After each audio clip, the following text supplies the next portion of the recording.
सकता है। सरेआम एक लड़की के शरीर को खरीदने की बात कर रहा था। मन तो कर रहा था 2 थप्पड़ जड़ दूं।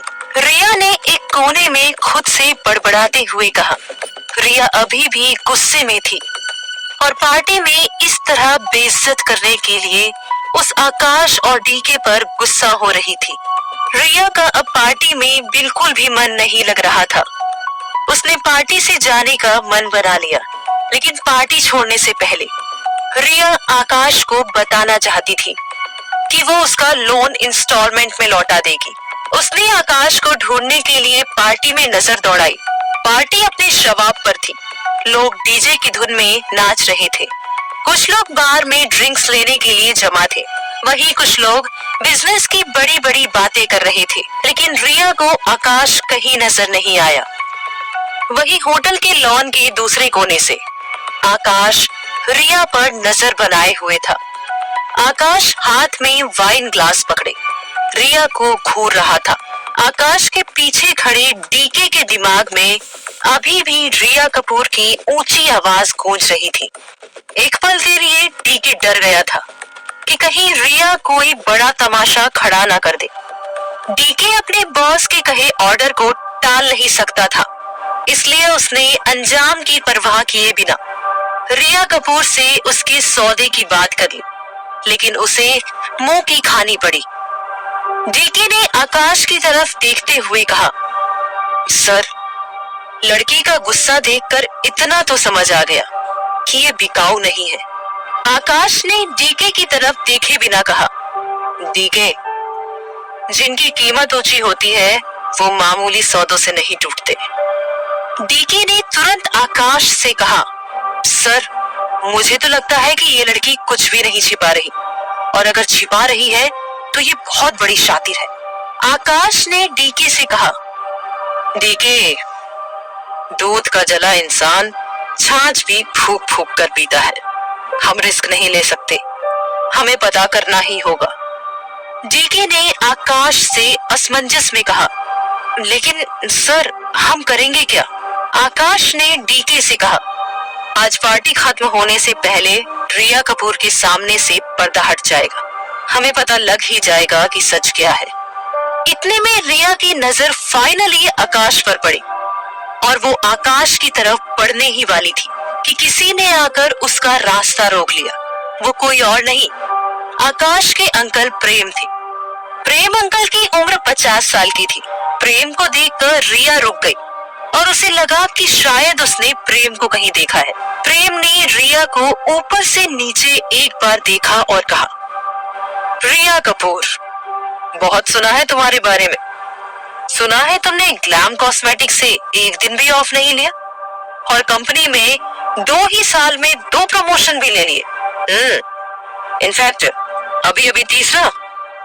रिया ने बड़ी शालीनता से उनसे कहा, सर, मैं कंपनी की शुक्रगुजार हूँ, उन्होंने मुझे इस काबिल समझा। लेकिन सर, माफ कीजिएगा, मैंने आपको कहीं देखा है, पर मुझे ठीक से याद नहीं आ रहा कि कहाँ। ये सुनकर प्रेम एक पल के लिए खींच गया। उसने कहा, तुम्हें मैं याद नहीं हूँ? सीरियसली? मैं तुम्हारी कंपनी के बोर्ड ऑफ डायरेक्टर में से एक हूँ, इडियट। रिया ने तुरंत माफी मांगते हुए कहा, सॉरी सर, कभी सीनियर से मुलाकात का मौका ही नहीं मिला तो मैं पहचान नहीं पाई।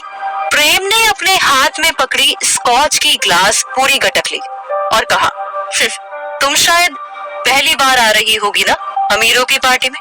वैसे भी 90,000 की सैलरी में कोई इंसान इतनी आलीशान और महंगी पार्टी कैसे अटेंड करेगा? हाँ, तुमने ड्रिंक ली? रिया को समझ आ गया कि प्रेम उसका मजाक बना रहा है। रिया ने ना में सर हिला दिया। प्रेम ने रिया से कहना जारी रखा, आई एम श्योर, पानी तो पिया ही होगा तुमने। यहाँ पानी भी इम्पोर्टेंट है। 300 रुपीज बॉटल। अब सिफारिश में तुम्हें जॉब ऑफर हो ही गई है तो महंगी चीजों की आदत डाल लो। मिडिल क्लास रिया कपूर। रिया को समझ ही नहीं आ रहा था कि कैसे प्रेम कपूर से वो अपना पीछा छुड़ाए। तभी एक शख्स ने आकर उनसे कहा, प्रेम अंकल, आपको भी सिफारिश में बहुत कुछ मिला है, आलीशान घर, बंगला, कार और कंपनी, वरना आप पर भी मिडिल क्लास का ठप्पा लग जाता। ये शख्स कोई और नहीं, आकाश ओबरॉय था। आकाश को देखते ही प्रेम की सुर बदल गई और उसने झूठी मुस्कान के साथ कहा, अरे आकाश बेटा तू, मैं तो बस रिया की टांग खींच रहा था, तुम दोनों पार्टी एंजॉय करो, चीयर्स। इतना कहकर प्रेम वहां से चला गया। रिया ने गहरी सांस ली और मन ही मन कहा, थैंक गॉड चले गए, बहुत ही इरिटेटिंग इंसान था। तभी आकाश ने भी रिया से कहा, सॉरी बहुत ही इरिटेटिंग है अंकल। आकाश से अपने मन की बात सुनकर रिया एक पल के लिए चौंक गई, लेकिन वो चुप रही। आकाश ने रिया से कहा, मैंने दूर से ही देख लिया था अंकल को तुम्हें परेशान करते हुए। आकाश को अपने लिए इस तरह कंसर्न देखकर रिया चौंक गई। रिया ने मन में कहा, अभी कुछ देर पहले ही ये और डीके मिलकर मुझे बेइज्जत करने में लगे हुए थे और अब यही मेरी इज्जत बचाने आ गया। चाहता क्या है ये आकाश ओबरॉय मुझसे? रिया आकाश को समझ नहीं पा रही थी। उसने आकाश से सीधे लहजे में कहा, मिस्टर ओबरॉय थैंक यू मुझे इनसे बचाने के लिए, लेकिन मैं अब घर जाना चाहती हूँ। मेरी आपसे ये भी रिक्वेस्ट है कि मैं आपका पैसा इंस्टॉलमेंट में दूंगी। मेरे पास आपको देने के लिए एक साथ इतने पैसे नहीं है। ये सुनते ही आकाश रिया को एकटक देखने लगा।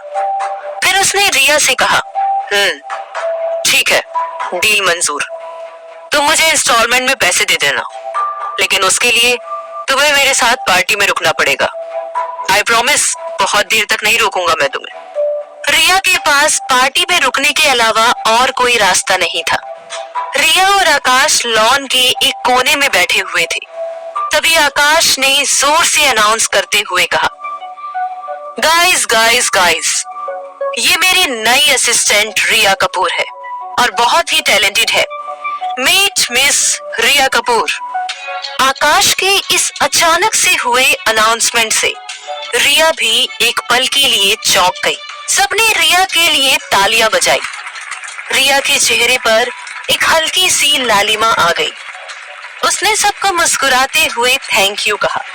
आकाश ने रिया की तरफ देखते हुए कहा, आई होप रिया बहुत मेहनत से काम करेंगी। हमारी बिजनेस फैमिली में स्वागत है रिया। चीयर्स। रिया ने आकाश को थैंक यू कहा और सबकी तरफ देखकर मुस्कुरा दी। पार्टी में लोगों ने रिया को चीयर्स किया और फिर सब अपने अपने में इंगेज हो गए। तभी आकाश के पास एक होटल स्टाफ ट्रे में ड्रिंक्स लेकर आया।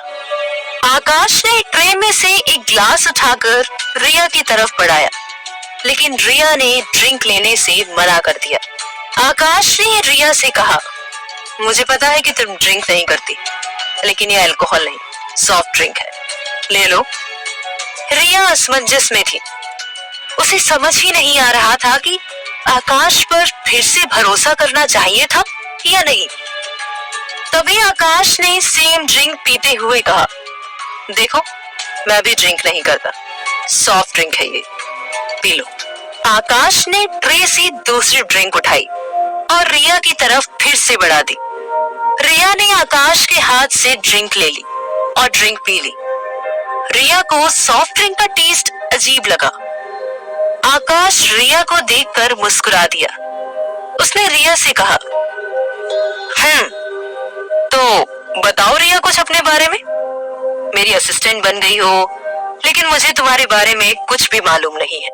एक पल के लिए रिया को लगा कि उसे बता देना चाहिए कि वो उसकी बीवी है, लेकिन फिर रिया ने मन ही मन सोचा, आकाश जैसे जिद्दी, घमंडी और बेशर्म इंसान से दूर रहने में ही मेरी भलाई है, और आकाश को तो मुझसे शादी करनी भी नहीं थी, इसलिए उसे बताना बेकार ही है।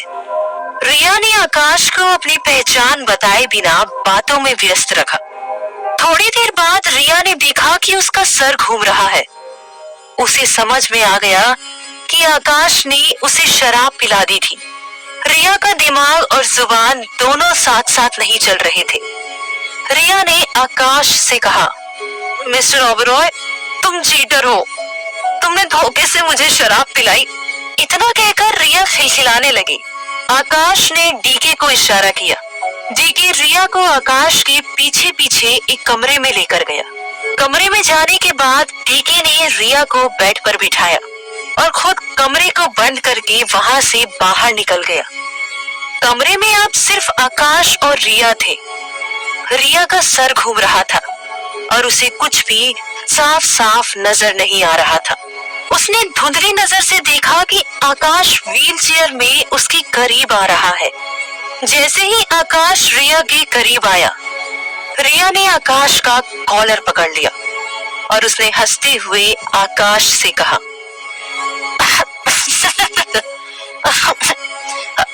देखो, लड़कियां आती होंगी तुम्हारे पास, लेकिन मुझे तुम बिल्कुल भी पसंद नहीं हो, क्योंकि तुम खड़ूस हो और दुनिया की सारी बुरी आदतें तुम्हारे पास है। I hate you. तभी आकाश ने रिया का चेहरा जोर से मसल दिया और कहा, रिया, मेरी जासूसी करने के लिए किसने भेजा है तुम्हें? रिया को कुछ समझ ही नहीं आ रहा था कि आकाश क्या कहना चाहता है। रिया ने टूटे फूटे शब्दों में कहा, मैं तुम्हारी जासूसी क्यों करूंगी?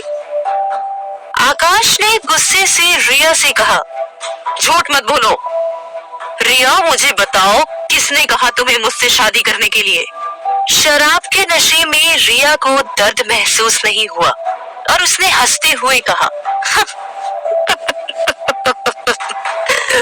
ओह, इसका मतलब तुम्हें पता है मैंने ही तुमसे शादी की?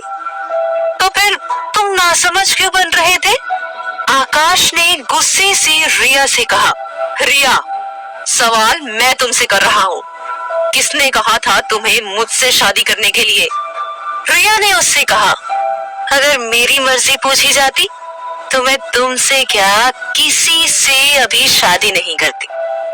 पता है क्यों? क्योंकि मुझे तुम जैसा बनना है, बिजनेस करना है, लेकिन मजबूरी में मुझे शादी करनी पड़ी। रिया ये कहते कहते रुक गई और फिर वहीं बिस्तर में लेटकर आकाश को देखकर वो हंसने लगी। आकाश ने गुस्से में रिया को उठाने की कोशिश की, लेकिन रिया ने आकाश का कॉलर पकड़कर उसे अपने ऊपर बिस्तर पर खींच लिया। दोनों एक दूसरे के बहुत करीब थे। इससे पहले कि आकाश रिया के आगोश में बह जाता, उसने चिल्लाते हुए रिया से कहा, रिया, बताओ, क्यों तुम्हें शादी करनी पड़ी? रिया ने उससे कहा, क्योंकि मैं कपूर की गोद ली हुई बेटी हूं ना। और पता है मुझे गोद क्यों लिया गया था? क्योंकि कपूर को अपनी बेटी अलीशा की शादी तुमसे नहीं करवानी थी, लेकिन कपूर को ओबेरॉय से अपना वादा भी पूरा करना था, इसलिए उन्होंने मुझे गोद लिया और मेरी शादी तुमसे करवा दी। ये कहते कहते रिया की आंखें बंद होने लगी। रिया की बात सुनकर आकाश चौंक गया। उसने रिया के हाथ से अपना कॉलर छुड़ाया और कमरे से बाहर आ गया। कार की पिछली सीट पर बैठी रिया नशे में झूम रही थी और गाना गा रही थी, दो घूंट मुझे भी पिला दे शराबी, देख फिर होता है क्या। कार की अगली सीट पर बैठे डीके ने मन ही मन में कहा, मैं तो पहले से ही श्योर था कि रिया कपूर स्पाई नहीं है। आज तो आकाश सर को भी यकीन हो गया। तभी रिया ने सामने देखकर कहा, अच्छा डीके, एक बात बताओ, ये आकाश ओबेरॉय इतना खड़ूस क्यों है? डीके ने पीछे देखकर रिया से कहा, मिस रिया, सर को बिना जाने उनके बारे में कुछ भी बोलना सही नहीं है। रिया ने तुरंत कहा, तुम्हारे सर को मेंटल हॉस्पिटल वाले ही ठीक से जान पाएंगे। उनको मेंटल हॉस्पिटल भेजना बेस्ट आइडिया है। आकाश ओबेरॉय को इलाज की सख्त जरूरत है। डीके ने थोड़े से गुस्से से रिया से कहा, मिस रिया, अब आप कुछ भी बोल रही हैं। तभी डीके एक पल के लिए चुप हो गया और फिर उसने अपने कान से ब्लूटूथ निकालकर फोन को स्पीकर मोड में डाल दिया। फोन पर दूसरी तरफ आकाश था उसने